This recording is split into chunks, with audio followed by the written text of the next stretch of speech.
Queridos irmãos, que os nossos corações possam vibrar em paz e tranquilidade e aproveitarmos das bênçãos espirituais que Jesus endereça a todos nós desde 4,6 bilhões de anos atrás, que é a idade do nosso planeta. Nós todos sabemos que Jesus é o diretor espiritual do nosso planeta e por isso mesmo nos acompanha no nosso processo de evolução desde o nosso início. Quando nós conhecemos a doutrina espírita, nós vamos descobrindo que nós somos criaturas imortais. E a gente muitas vezes confunde o termo eterno e imortal. Então, do ponto de vista filosófico, eterno é quem não tem começo e nem fim. Portanto, só Deus é eterno. Como nós tivemos começo, mas também não temos fim, nós somos imortais. E a aquisição desse conhecimento da imortalidade é o que tem caracterizado o movimento espiritual da Terra desde, especialmente, o aparecimento da doutrina espírita. E é muito justo que nós compreendamos o que nossa irmã Leia falou, no sentido de que a doutrina espírita é que nos faz mudar o conceito de vida e nos ajuda a realizarmos em nós as nossas ansiedades mais profundas na direção do progresso maior, que faz a gente separar o significado da vida material da vida espiritual. Então, o conhecimento da doutrina espírita representa para nós um marco significativo no nosso processo de evolução. E a gente encontra esses ensinamentos todos na doutrina espírita com muita clareza. Mas a gente sabe que um dos exercícios que a doutrina espírita faz é de restaurar para todos nós os conceitos evangélicos que Jesus nos trouxe e que ficaram quase 2000 anos incompreendidos, quase que absolutamente. Porque em cima dos conceitos cristãos, dos conceitos de Jesus, nós fomos hábeis em construir religiões e seitas separatistas que, ao invés de conduzir o homem para uma fraternidade universal, como nos ensina Jesus, gerou guerras, separações, domínios, movimentos de obscurantismo na estrutura de conhecimento humanitária. E por isso mesmo, por falta da compreensão do significado maior desses ensinamentos de Jesus, o passar do tempo nos fez amadurecer e ficarmos mais aptos à compreensão dessas realidades espirituais e por isso, como já havia prometido Jesus, os espíritos bondosos vêm em nosso favor, trazendo de forma definitiva a compreensão da realidade espiritual com a doutrina espírita. Então, através do estudo da doutrina espírita, nós vamos também entendendo Jesus, esse diretor espiritual que nos acompanha desde a nossa formação, para aqueles que somos originários da Terra e que certamente participou do processo de forma definitiva no trazimento de muitos espíritos de outros sistemas planetários que foram exilados para a Terra, aproveitando essa escola abençoada que é o nosso planeta, para processos de redenção espiritual. Então, nós vamos vendo isso à medida que vamos compreendendo os fundamentos da doutrina espírita. E nós vamos hoje trazer para comentário nosso justamente uma lição desse livro Pão Nosso, escrito por dois espíritos maravilhosos que nos tem contribuído com conhecimentos espirituais fantásticos, que é Emmanuel e Chico Xavier.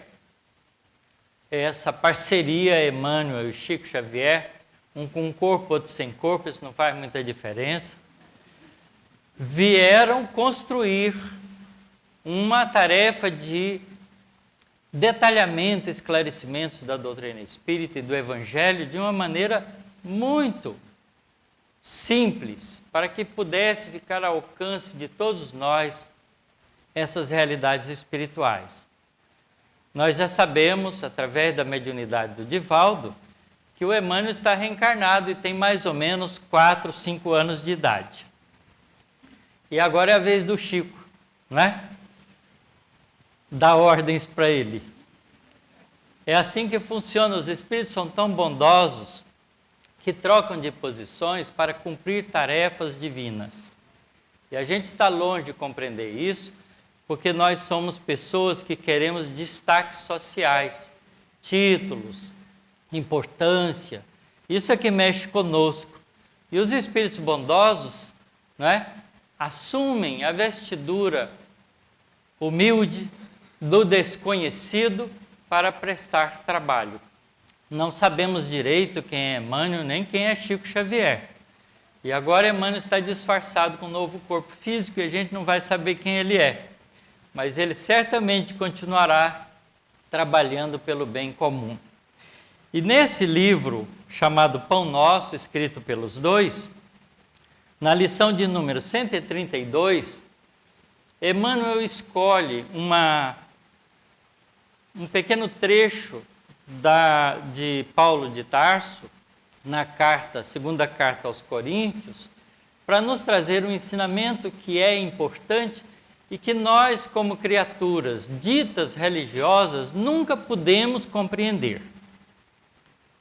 Ele diz assim, a lição chama Em Tudo, é de número 132, página 277 dessa edição nova.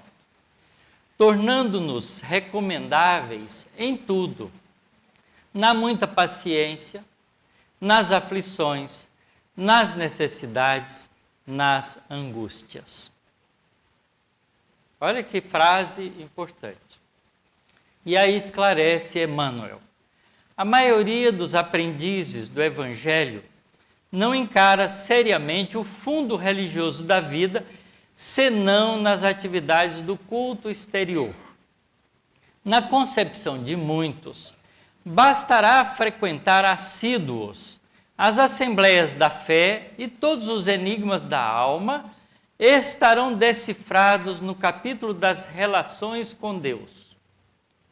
E é esse, infelizmente, o pensamento da maioria das estruturas religiosas que dominam ainda as sociedades humanas. Entretanto, os ensinamentos do Cristo apelam para a renovação e aprimoramento individual em todas as circunstâncias. E é verdade, porque nos ensinamentos de Jesus nós vemos sempre ele recomendando: faze isto e viverás. Não peques mais para que não aconteçam coisas piores, chamando sempre à mudança de conduta. Há uma lição belíssima do moço rico, que era cumpridor das leis, segundo as tradições judaicas. Se aproxima de Jesus e pede ao mestre: o que devo fazer para ganhar o reino dos céus? E Jesus entende: cumpra a lei. Que diz a lei? Amar a Deus sobre todos os aspectos da vida e amar ao próximo como a si mesmo. Honrar pai e mãe, e recita para o moço todas as lições que ele já sabia. E aí o moço então responde para ele: mas isso eu já faço desde pequeno. E Jesus então lhe propõe o golpe mortal. Se queres então ser perfeito, vai, vende tudo que tem, distribua com aqueles que nada têm. Vem e segue-me. Como o moço rico era muito rico, abaixou a cabeça, saiu de fininho e nós nunca mais ouvimos falar dele. Talvez seja alguns de nós aqui reencarnados, não é? Porque certamente não ouvindo um conselho tão bom quanto esse, porque não entendia os valores da vida espiritual, trocou-os pelos interesses da vida terrena. Então, o cristianismo, como diz claramente Emmanuel aqui, apelam para a renovação e aprimoramento individual em todas as circunstâncias. Que dizer de um homem aparentemente contrito nos atos públicos da confissão religiosa que pertence e mergulhado em palavrões no santuário doméstico? Não são poucos os que se declaram crentes ao lado da multidão, revelando-se indolentes no trabalho, desesperados na dor, incontinentes na alegria, infiéis nas facilidades e blasfemos nas angústias do coração. Por que motivo pugnaria Jesus pela formação dos seguidores tão só para ser incensado por eles durante algumas horas da semana em genuflexão? Atribuir ao mestre semelhante propósito seria rebaixar-lhe os sublimes princípios.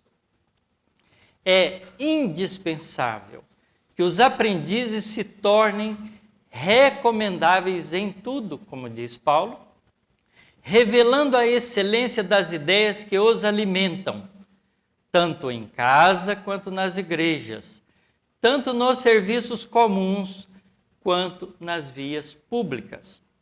Certo, ninguém precisará viver exclusivamente de mãos postas ou de olhar fixo no firmamento. Todavia, não nos esqueçamos de que a gentileza, a boa vontade, a cooperação e a polidez são aspectos divinos da oração viva no apostolado do Cristo. Eles são simples. Todos nós conseguimos entender isso. Mas fazer isso, é preciso que nós tenhamos a coragem de olhar dentro dos nossos olhos, pode usar o espelho, e se questionar realmente qual é o propósito da vida que nós pretendemos para nós mesmos. Nós vivemos, segundo os esclarecimentos da doutrina espírita, num mundo de provas e expiações, caracterizado claramente pelo onde o mal predomina sobre o bem. Essa é a característica de um mundo de provas e expiações. O mal predomina sobre o bem.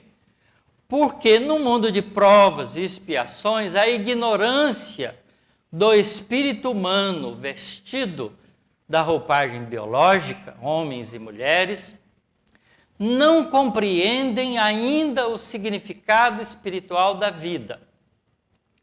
Nós, no mundo de provas e expiações, já não somos um mundo primitivo, onde nós tivemos as nossas primeiras encarnações e uma sequência delas num mundo onde o homem bruto, na fase humana, esse espírito em crescimento, ainda vive à cata da sua própria sobrevivência, porque não compreende senão o significado do desenvolvimento, dos prazeres mais imediatos, que vão mais tarde, com o desenvolvimento do conceito de responsabilidade, deixar de simplesmente ser agradável e desagradável para se tornar bom e ruim, porque nós emprestamos a esses conceitos o valor moral. Então, no desenvolvimento da moralidade, o homem devagarinho vai se tornando responsável pelos seus próprios atos. E aí deixa o mundo primitivo para caracterizar o mundo de provas e expiações. E, claramente, o título Provas e Expiações explica o significado de um mundo nesse nível, que é um mundo onde os espíritos, comprometidos pelas suas ações ainda de agressão e violência, de vaidade e orgulho, de desejo de poder e de ter a qualquer custo, violenta, agride, fere outros sentimentos e cria problemas de relacionamentos graves, transformando a vida em grupo uma vida de dissensão, violência e guerra. Guerras pequenas e guerras grandes. As guerras dentro dos grupos pequenos, as guerras dentro dos grupos grandes, das nações que se tornam estados organizados com limites e fronteiras, mas com interesses de dominação e economia, de forma tal a subjugar outros pelos interesses comuns de um grupo maior. E é isso que nós vemos na nossa realidade da vida cotidiana no nosso planeta. Nós não vemos os países fortes, economicamente bem estabelecidos, ajudando os países fracos, que são dominados, onde se morre de fome, de miséria, de doenças por problemas de sanitarismo de toda a natureza. Não vemos isso. Mas vemos incitações de guerras entre grupos étnicos dentro daqueles mesmos países com interesse econômico de dominação, como a gente vê na África, em vários países do nosso dia a dia, no Oriente Médio, em vários lugares, pelo desejo simples de ter domínio e comando dos bens materiais que ainda assulam a ignorância e as ambições das criaturas. Então, esse é o nosso mundo de provas e expiações, onde nós, em pequena escala, fazemos o mesmo. Porque disputamos vagas de estacionamento em supermercados, em outros lugares, de maneira agressiva uns com os outros. Disputamos nas vias públicas lugares de preferência, né, no nosso dia a dia, com uma violência inacreditável, a ponto de até o cinema, né, pictorizado na aparência de um jogo infantil, como são os filmes de Walt Disney, ter feito o filme mostrando como que o Pateta, aquele cachorro tão simpático, agradável, se transforma num monstro quando entra dentro do carro. Parecido conosco, porque a gente se escora no poder daquele veículo e, se sentindo protegido, agride.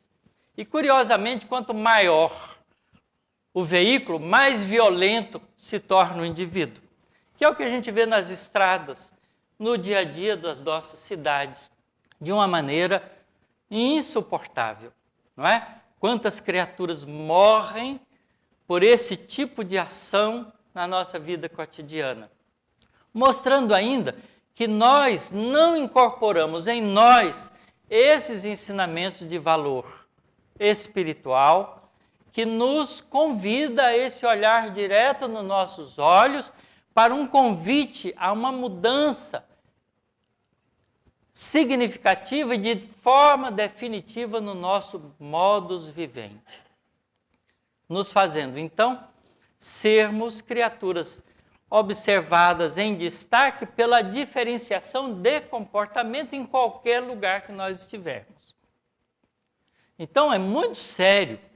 Espírita não fura fila, não leva vantagens em fila de banco porque conhece o gerente, não é? Respeita as coisas que são públicas, não joga papel no chão porque está sujando a cidade, né? Respeita tudo aquilo que é de coisa comum, porque se respeita como cidadão.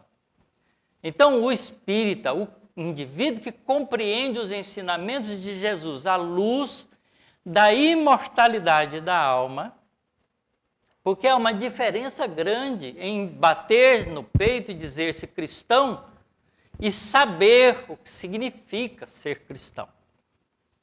Não é? Ser cristão é ser seguidor de Jesus. E Jesus convida-nos, dizendo: se sois meus amigos, fazei aquilo que eu vos tenho ensinado. Então não basta dizer que ama Jesus e desrespeita o semelhante, porque o que mais Jesus fez foi respeitar o semelhante.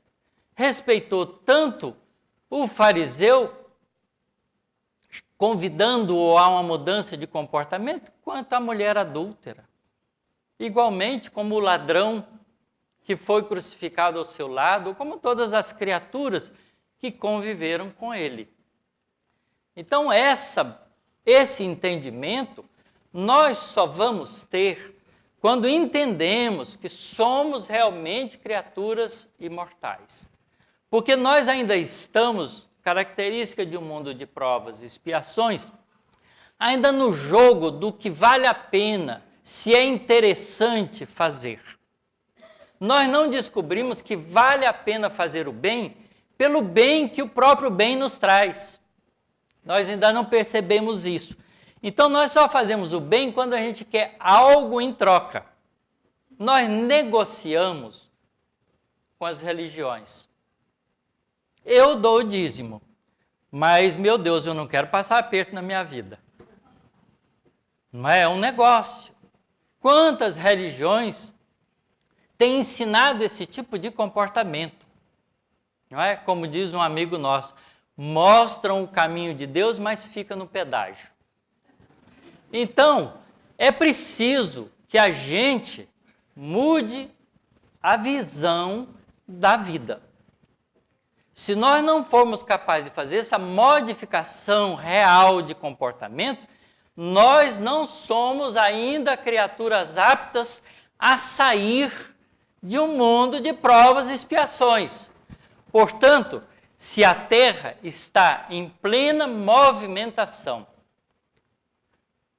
de, no seu processo histórico, galgar a posição de um mundo de regeneração, isso implica que todos os espíritos que não estiverem aptos a viver no mundo de regeneração terão que ser levados para um outro mundo no nível de provas e expiações. Então, não herdarão a terra. Como diz claramente Jesus, quando diz: bem-aventurados os brandos e pacíficos, porque estes herdarão a terra.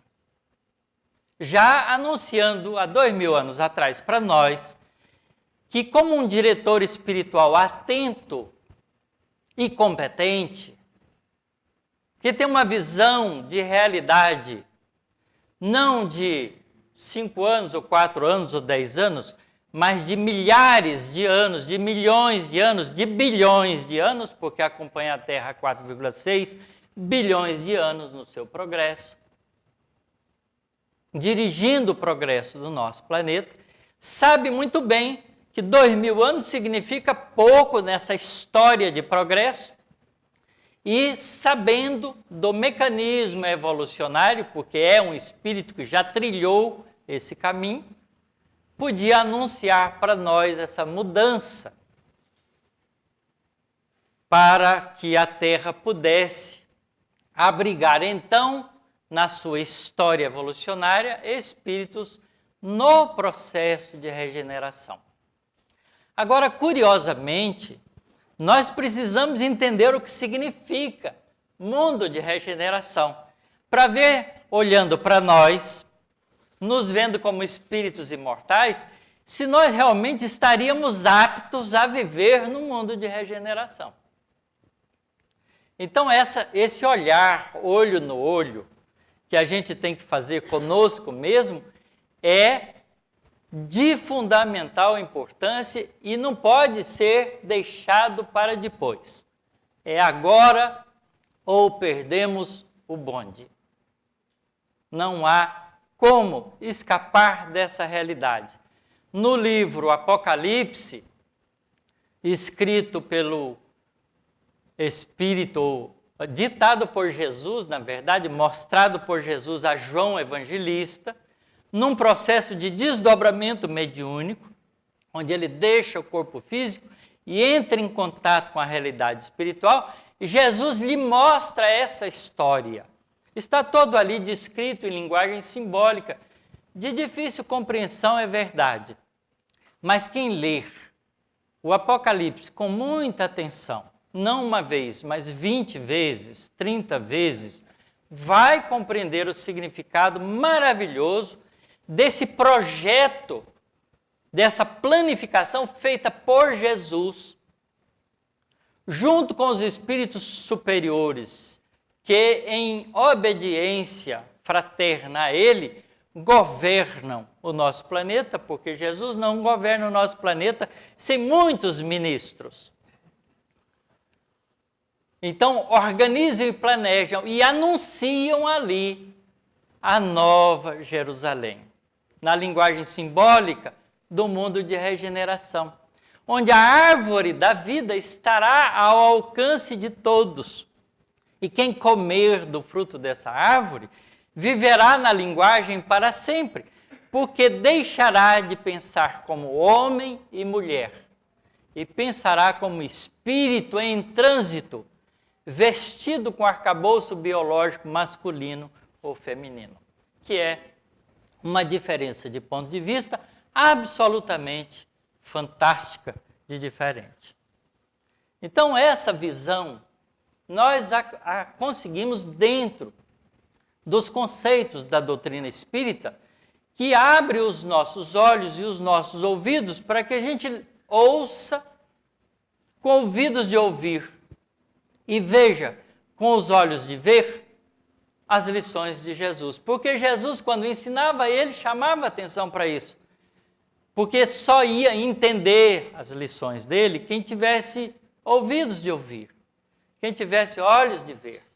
Isto é, quem fosse capaz de ver e perceber com a realidade espiritual. Então, a doutrina espírita veio justamente porque, estando em condições de ajudar muitos espíritos habitantes do nosso planeta, veio nos abrir os olhos, nos destapar os ouvidos, para que nós, entendendo que somos seres imortais, pudéssemos então finalmente compreender como a vida do espírito é regulada, quais são as leis espirituais que regulam o nosso comportamento, mostrando para nós uma outra faceta de Deus que a gente nunca tinha compreendido ainda, porque para nós Deus era o Deus que nos vigiava e nos cedia favores. E a gente ficava negociando com ele para cair nas graças dele.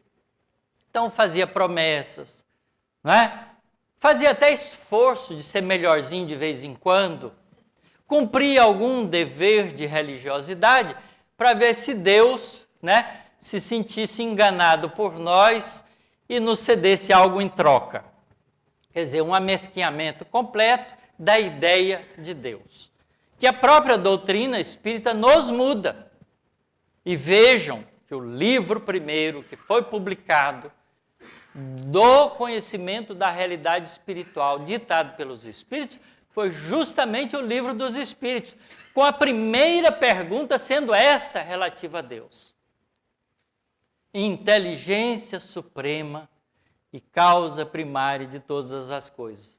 Então nós somos muito ingênuos, porque estamos achando que a nossa inteligência obtusa, interesseira e mesquinha vai enganar a inteligência suprema. Não faz o menor sentido. Mas nós ainda continuamos fazendo isso, muitos de nós espíritas, mantemos ainda no nosso lar esses ritos, né? De promessas, de acender vela, de pendurar crucifixo, de deixar o santinho ali no canto, achando que isso vai mudar o nosso comportamento. Sendo que há 2000 anos atrás, Jesus vem e nos ensina o que é importante. Se fores fazer uma oferenda no altar, oferenda se faz a Deus. E lembrardes que tem um adversário, larga a oferenda. Vai primeiro reconciliar com o adversário, isso é, mude de conduta. Espiritualize-se, fraternize-se, perdoa, peça perdão, corrija seus atos. E depois disso, então, venha e faça a sua oferenda. Porque a coisa mais importante está feita, a outra não tem importância nenhuma. Mas a gente não consegue entender isso. Continua ainda pondo salzinho de trás da porta para espantar os espíritos, inventando 1000 coisas, levando água fluida para dentro de casa, e na primeira briga, aquilo não vale mais nada. André Luiz nos mostra isso com clareza.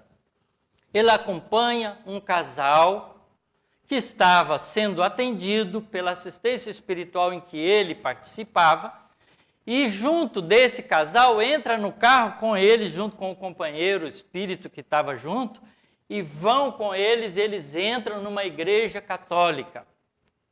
E ali eles ficam observando. E durante a missa, quando o padre, no ritual da missa, chega no momento de fazer a comunhão, ele pega aquele cálice que tem ali as hóstias e suspende assim, os espíritos bondosos vêm e fluidificam todas as hóstias. E o André Luiz descreve que aquele cálice parece um cálice de luz, brilhante, pelas energias santificadas, saudáveis, bondosas, que energizavam aquele cálice, aquelas hóstias, que apenas eram um instrumento de benefício que o mundo espiritual não perde chance de utilizar, para que as pessoas pudessem, então, receber na hóstia aquilo que a gente faz com o passe, com a água fluidificada dentro das casas espíritas. E aí o que ele observa? Observa uma coisa curiosa, porque na hora que o padre pega cada hóstia daquela e vai pondo na boca das pessoas, vai acontecendo coisas estranhas, interessantíssimas de serem observadas. Algumas pessoas recebem aquele facho de luz, aquelas energias concentradas ali naquele instrumento que é a hóstia, que é uma farinha com água, não tem a menor importância, podia ser qualquer outra coisa, podia ser um pedacinho de pão, qualquer negócio, isso não importa para os espíritos. Ao pôr na boca, aquilo era absorvido pela realidade espiritual da pessoa, a pessoa se sentia bem. Em outras, quando punha na boca, aquilo ficava de repente escurecido. E André Luiz fica tão surpreso com aquele resultado que ele questiona o instrutor espiritual e o instrutor espiritual só recebe quem se dispõe a mudar de valor. Então não adianta nada de ritual. Porque se a pessoa leva a tal da água fluidificada para casa, e chega lá, briga logo em seguida com o filho, com o marido, com a esposa, já aquilo não tem mais significado nenhum, porque é um ambiente de disputa, de violência, de agressividade, já destruiu qualquer esforço da bondade espiritual de auxílio. Porque cada um não pode, segundo a inteligência suprema, que é também suprema justiça, receber o que não merece. Porque não é justo. Então não adianta a gente pensar que tem graça, que tem dom, que Deus vai se apiedar de nós, porque a gente está todo choroso e sofrido e vai nos livrar de nossas responsabilidades. É por isso que nós estamos num mundo de provas e expiações. E é aqui que nós nos ajustamos com os nossos erros, com as nossas violências, com as nossas agressividades aos outros. A nossa família está constituída por nós e os espíritos a quem nós devemos, a quem violentamos, a quem agredimos. Por isso temos filhos difíceis, esposas difíceis, maridos difíceis, sogra, sogro, quem quer que seja, até vizinho, porque a gente não mora numa cidade acidentalmente. Nem isso. Né? Como é que um goianinho como eu veio parar em São Carlos? Vocês podem explicar uma coisa dessa? Não há senão um projeto de vida organizado no mundo espiritual para que eu pudesse reencontrar as pessoas que fazem importância na minha vida, para que eu pudesse devolver a elas tudo aquilo que eu deveria ter feito no passado e não fiz. Ao contrário, agredi, violentei, porque é assim que tem sido a trajetória de nós, espíritos que habitamos o mundo de provas e expiações. Encontrei famílias, por outro lado, né, nessa cidade, que são muito mais dentro do meu coração que a minha própria família sanguínea. São os reencontros também do trabalho em comum que nós fazemos no mundo de provas e expiações.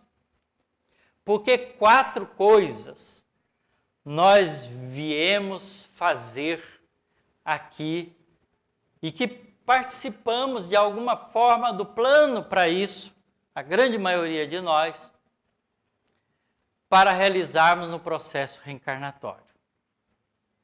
Não é um mundo de provas e expiações? É. Então nós temos coisas para enfrentar no dia a dia da vida como expiações. Expiar é reencontrar-se com as consequências dos atos inadequados, impensados, que feriram os outros, de novo, para consertá-los. Isso é expiação. Não é sofrer pura e simplesmente as consequências, mas é sofrer consertando, para que ele não se prolongue. Viemos também, porque já aprendemos muitas coisas, colocarmos-nos em testes. Muitos de nós roubamos muito. Por isso é que somos roubados. Né? Quando eu sou roubado, eu agradeço a Deus e tenho dó do ladrão. Porque eu falo assim, obrigado, meu Deus, que estou devolvendo algo que eu já roubei. Mas coitado desse outro que vai ter que acertar as contas pela frente. Mas mundo de provas e expiações é assim mesmo. É necessário que haja escândalo, como diz Jesus, mas ai daquele que se torna instrumento do escândalo. Então, muitas vezes, nós nascemos numa circunstância de sermos tentados a pôr a mão no que não é nosso. E isso vale como prova. Se a gente põe a mão, nota 0. Se a gente resiste e age da maneira adequada, nota 10, passou na prova. E ganhou, não é? Confiança em si mesmo, porque sabe que tem autocontrole para vencer aquilo. Então, provas e expiações são coisas naturais do nosso mundo. E todos nós passamos por isso. Sem distinção. A menos que haja algum missionário aqui entre nós. Que certamente eu não sou. Não é? Porque eu sei das minhas dificuldades. Quanto de esforço que eu tenho que fazer para não cair nas tais das tentações. Ah, mas não é só isso que nós viemos fazer aqui, porque isso aqui também é uma escola. E numa escola nós podemos ser participantes tanto quanto aprendizes. Então a gente também vem realizar tarefas, porque nós já temos habilidades. Então nós podemos realizar tarefas que redundam para nós, na grande maioria das nossas realidades, na profissão. O que é a profissão? É aquilo que a gente sabe fazer, que a gente tem facilidade de fazer, que a gente gosta de fazer. Então, na profissão, a gente pode se tornar útil. Então, todo indivíduo que trabalha na sua profissão, transformando a sua profissão em prazer de ser útil, é um bom tarefeiro. Mas se ele só faz isso com o objetivo de receber o salário no fim do mês e escora, como acontece com os funcionários públicos, que sempre acham que ganham pouco e por isso não tem que trabalhar muito. Anteontem mesmo, assistindo na televisão, vi um rapaz dizendo isso. Qual era o motivo que ele estava fazendo concurso para ser empregado do Estado? Porque trabalhava pouco, ganhava bem. Ele falou isso. Porque ganha bem, trabalha pouco e não é mandado embora. Quer dizer, é ideal para o preguiçoso. Não é? Então está cheio de gente fazendo concurso, porque pegou a teta, não larga mais. Infelizmente, a estrutura do Estado, de qualquer trabalho público é assim, infelizmente. Se for numa empresa é diferente, porque se ele não render, tchau e benção. Vai embora mesmo. Então vejam que a gente pode mudar esse conceito como cristão, como espírita que compreende o significado espiritual da vida. Transformar a profissão da gente em mecanismo de ser útil. Então, se você é mecânico, não conserte o carro para ganhar o máximo. Conserte o carro para ganhar o que é justo e de maneira tal que você faria para você mesmo. Porque ao fazer isso, o cliente sai dali feliz, te elogiando como um bom mecânico e recomendando você para os amigos dele. É diferente. Se você trabalha com caixa de banco, não precisa ser aquele rabugento que está ali fazendo aquele trabalho. Pode cumprimentar as pessoas com gentileza, dar uma atenção, tempo de atenção para o indivíduo que chega ali esbaforido, correndo atrás dos prejuízos, como a maioria das pessoas vivem. Então, transferindo para ele pelo menos ali uns 2, 3 minutos de momento agradável, já que ele tem que certamente enfrentar uma grande fila, que é uma das coisas que estão sendo questionadas aqui no nosso país. Eu já vivi em outro país por um tempo e a gente não fica em fila de banco, tá certo? Aqui a gente fica 40, 50, 60 minutos numa fila de banco, que é um desrespeito completo, como se os indivíduos ali dentro não tivessem outra coisa para fazer. E os bancos estão cada vez ganhando mais e oferecendo menos. Então há uma estrutura de mundo de provas e expiações, onde as pessoas estão se comprometendo. Os banqueiros não sabem a responsabilidade que têm. Aliás, uma vez eu ouvi de um espírito, numa reunião mediúnica, que eu fiquei meio assustado de saída, mas depois eu percebi que ele tinha inteira razão. Há muito mais ladrão no comércio do que esses que assaltam casas. E não há dúvida que a responsabilidade profissional com isso é muito grande. É muito sério. A gente não sabe o alcance das nossas atitudes no dia a dia, em tudo, como diz a lição. Em tudo. A gente não pode servir a Deus e a Mamon.